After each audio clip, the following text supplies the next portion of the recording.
It's Two Sheds Gabby. I'm back with more tales of cornmeal hunting adventure.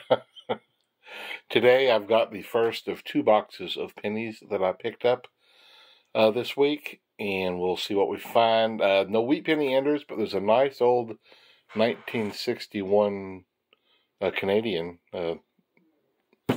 ender. Pretty cool. I'm all set up and ready to go. Move my light. I picked up a nice big boy fella this week. He's a bank. He's even got the old stopper. This guy's been around the block a few times. Whoops. And I just broke it. I'm just kidding. Anyway, he's for sale on eBay. I like to find things and sell them on eBay. Alright guys, let's get this thing started. We'll open up this one with the Canadian first, 1961. It's a very nice 1961 Maple Leaf Canadian penny. Very good. Besides that, I also got 8 coppers that row. Let's move on. A handful of rolls in, and I come to a second Canadian. This one's a little bit scuffed up, I guess you'd say. What does that say? 1981. Okay. That's a copper one. There's another one. 1867 to 1992. Let's find out what that one stands for. It's a 12-sided.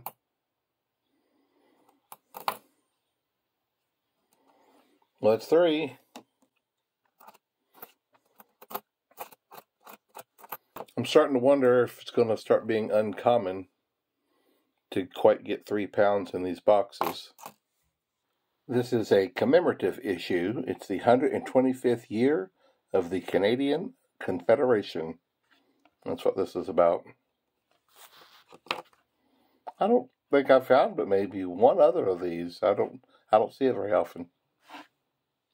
This is the 9th roll, and I have come to my first wheat penny. Let's see what we got. 1956, Philadelphia. Cool. So this company was wanting to come up with some way to, to get everybody's attitudes better, and to. So this company was wanting to work on, overall company attitudes and get progress going better. Just throughout the whole company.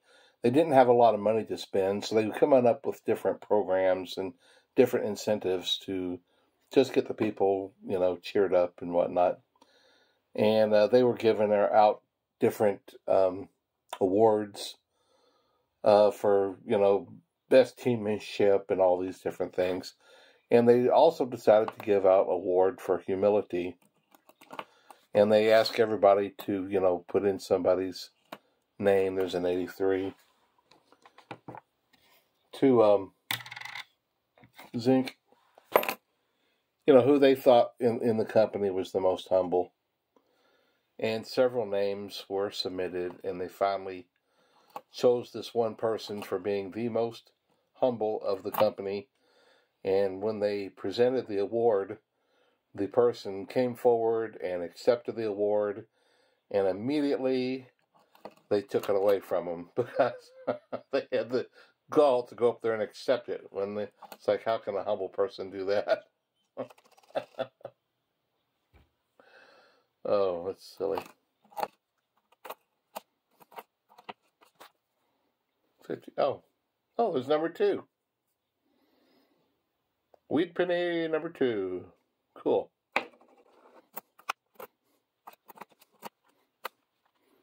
The first episode of the Beverly Hillbillies.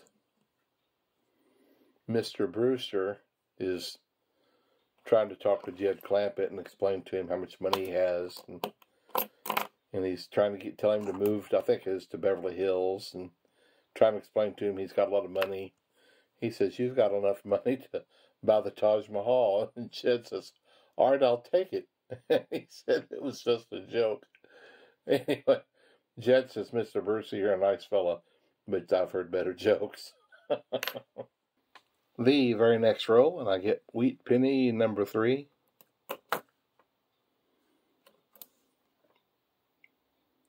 $53S, I believe that is. Cool. It's nice.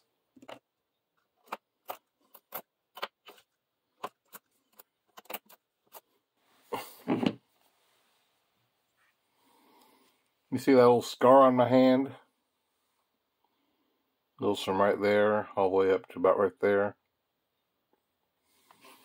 I'm 63 now, and I was 19 years old when I got that. I was playing poker, and the guy was just losing ridiculously, and he got mad, and he jumped up and hit this big thick chandelier that was over top of the table, and glass, just big thick chandelier, thick glass went, and everybody just jumped back, and we were just all looking around, just in the this heat of the moment. And one of the guys looked over at me, and his eyes got huge, and I looked down, and blood literally started shooting all the way across the room, like 8 feet across, up against the refrigerator. I put my hand over top of it, and blood was squirting up from between my fingers. And they wrapped it up real fast and took me to the hospital. And I forget, it was a smaller hospital that we went to first. And the first guy looked at it and goes, "Oh, it's not a real problem." Said, "We'll get somebody down here in a minute." And then they got another person down there, and they said, "Holy cow." They said, "You've got a real mess." So they sent me downtown Louisville to our Coons and Kleiner, where those are guys that, put hands back on and stuff like that. And I was in surgery for 2.5, 3 hours. And they was putting nerve endings and all this stuff back together. They said I'd lost 90% use of my hand. And it's still numb all the way up through here. It's all numb to this very day. I told him after a few months afterwards, I had to wear a cast where I had my hand bent back like that to keep pressure off of it. And I said, "It feels like you could just put a needle all the way through there." And he goes, "Well, you probably could wouldn't feel it." He goes, "But don't do that." But anyway, that's one of my old battle scars. I hope you can see this. Here's a 1972 copper penny, and here's a brand new 2023. It's been circulated, but it's a new penny. But sometimes I look at some of these, and it's like they're double stamped or something, because look how deep the rim is, deeper than this brand new penny. I like finding them like this. I don't think there's really anything special about them, but sometimes I come across the ones, they just look so defined, more than, even another one from 1972. It's just like it's like they stamped it harder or something. I don't know, and it just goes deeper. And I think they look really good when they're like that. This coin has been sneezed on or slimed or something. That's nasty looking.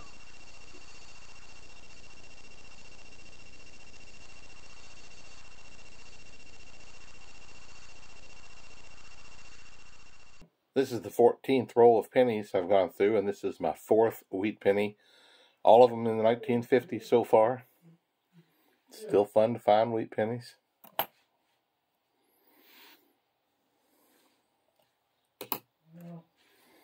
'82.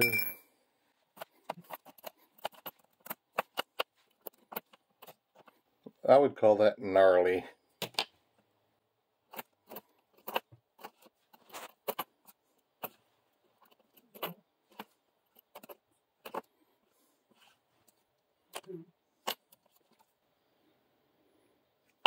This is the 16th roll I've opened up, and there's a 1952 D. That's wheat penny number 5, and every one of them have been in the 50s. This roll had already 14 copper coins in it, so I'd like to get more rolls like that. Mine gave me a jar of pennies he just had laying around. I've already gone through it and taken the copper out. And there was about 6 ounces of copper, I believe that was. So after I go through the box and weigh what I get in this box, I'll just add this to it. This is the 18th roll, and I finally find my first wheat penny that's older than the 50s. That's wheat penny number 6, and that's a 1945 D. Nice.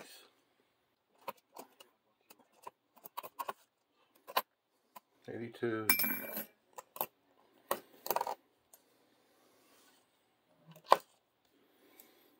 Oh, was that 69? D.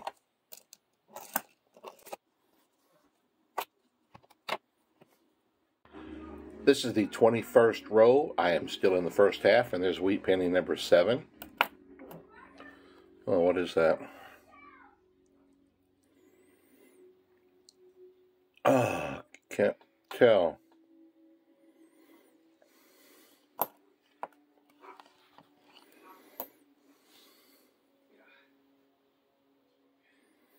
$1947S. Interesting. Something's going on with that guy. 47S. Whatever happened to Randolph Scott? Copper. Now I'm in the 23rd row, still the first half, and here's wheat penny number 8. 56. I sure did like his westerns.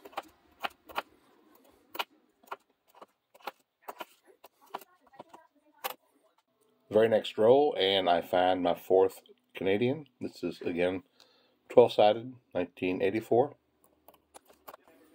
82. I haven't found a 2009 Memorial yet. This is just the 4th row into the second half, and there is wheat penny number 9. I feel pretty good about getting my 10 wheat pennies this box. That's pretty neat. You know, I've said this before, but when you think about it, the copper coins that we hoard are 1959 to some of them in 1982. That's not a whole lot of years when you think about it.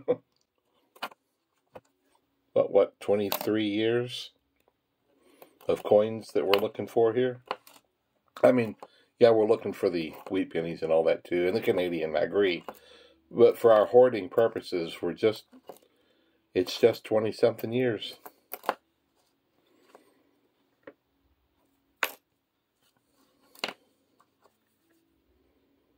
$82. Look at that, how shiny and nice the original color on that thing. When I first saw it, I thought, well, that's one of the new ones, but it's not at all. Couple of scuffs, but man, it's got a beautiful color. Look at that, 1968. That's probably the best looking one of that age that I have found.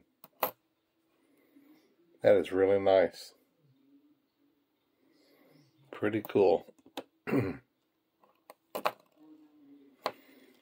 When I was about 18 years old, I went to work for a company for a summer. Kentucky Stave out of, oh goodness, Franklin, Kentucky, I think it was, 82. But the job was to go down into South Carolina and repair silos that had started falling apart or damaged or whatever. That was a job.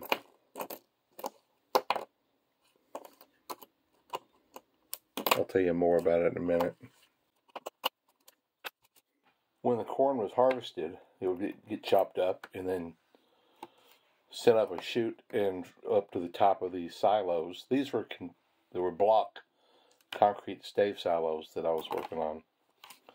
They're not so popular today, but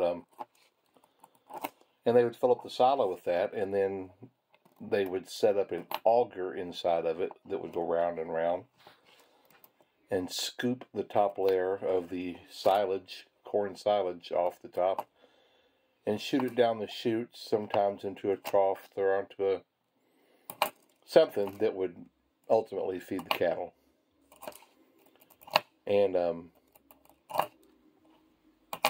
there's an 83. I'll weigh that in a minute. The people that made the silos recommended that you put the corn in at less than 10% moisture. But a lot of the farmers felt like that it was a lot better for the cattle to eat the silage at a much higher moisture rate. So they would bring the corn in from the field sometimes at 70% moisture. And wet corn, of course, produces acid. And acid is just terrible on concrete. It would sit down there in the bottom of these silos and just start eating away at it. And they would actually start caving in. And so our job is another 83. Was to go down to these silos, and we would take a pressure washer and shoot off all of the loose debris and concrete on the silo. And then we would use gunite, which is high pressure concrete, and then spray a layer of concrete thicker at the bottom and then a little thin it out as we go up toward the top. Some of these silos were over 70 feet tall, or 70 is the highest, maybe 80 was the highest. Seems like we worked on 70-foot ones pretty commonly. Next row. And the company that I worked for charged a lot of money for these repairs. And I remember one time as we were leaving, the owner of the farm said, "How long do you guarantee this for?" Because he wasn't happy about paying that much money. And my boss said, "I guarantee it until I leave your property." He said, "I don't know what you're going to do with it after I leave the property. And that's on you." But we would spray that concrete, high pressure concrete, on the side of these walls. And the chute that the silage comes down on the side of the silo, I had to climb up those chutes. And there's little 2 foot by 2 foot or 2.5 foot, 2.5, I forget exactly. Somewhere in the neighborhood of 2 foot by 2 foot. And I had to, there's a little latch on the bottom and top, and I had to undo those latches and push the door out, and then take an old rough pocket knife and scrape around the doorway so that before the concrete solidified, so that you could continue to open and close these doors. And some of the silos didn't have tops on them. A lot of them didn't, down there actually. And I would have to climb up these 70-foot silos inside that chute, and then straddle this top of the silo to get the top door to. No safety of any kind. You're 70 feet in the air with 1 foot on the outside and 1 foot on the inside of that silo. 1959, that's a pretty old one. Another nice Canadian. I believe that's a 6 Canadian now. Cool. It was scary. I mean, when I first time I did it, I was terrified, but I got used to it after a while. Well, this is the 16th roll into the second half, and I finally get to that wheat penny number 10. It is a 1958. It is a wheat penny. I got my 10. Well, that's good. Now, if I get my 3 pounds, I'll be doing real good.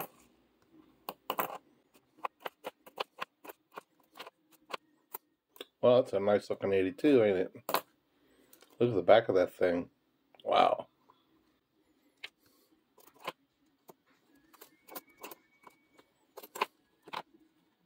This is the last row in the box. What is it about the second halves that are just not as good as the first? How can that be so consistent like that? 82. I don't remember exactly, 8 or 9 wheat pennies in the first half, and now I'm sitting at 10, so I've gotten 1 or 2 in the second half. Pretty weird. I mean, I'm happy to have my 10. It's just weird. You'd think I'd get 16, you know? At least once. You'd match the second half with the first. Doesn't seem to be that way, at least lately. After I finish this row, I'll weigh my 82s and add that with today's copper and see if we've hit our 3 pounds. I think I'm close. I feel pretty confident that I'm close. It's a definite maybe. A positive possibility. Not getting many in this row. Wow. Where did they go? Looks like I got 4. Okay, here we go. Hey, we got it. 3.1 ounces. Fantastic. We hit it. Well, we got our 10 wheat pennies, and we got 3 pounds of copper, and we got a half dozen Canadians. Not a single 2009 tonight. But all in all, anytime you get the 10 and the 3 pounds, you've got a good box, and we had one tonight. Okay, well, thanks for watching, and I got another box to go through here in a day or two, and we'll keep stacking and adding away. I'm just now getting into the next box before I get to the 15. Maybe the next box, we'll see where we're at.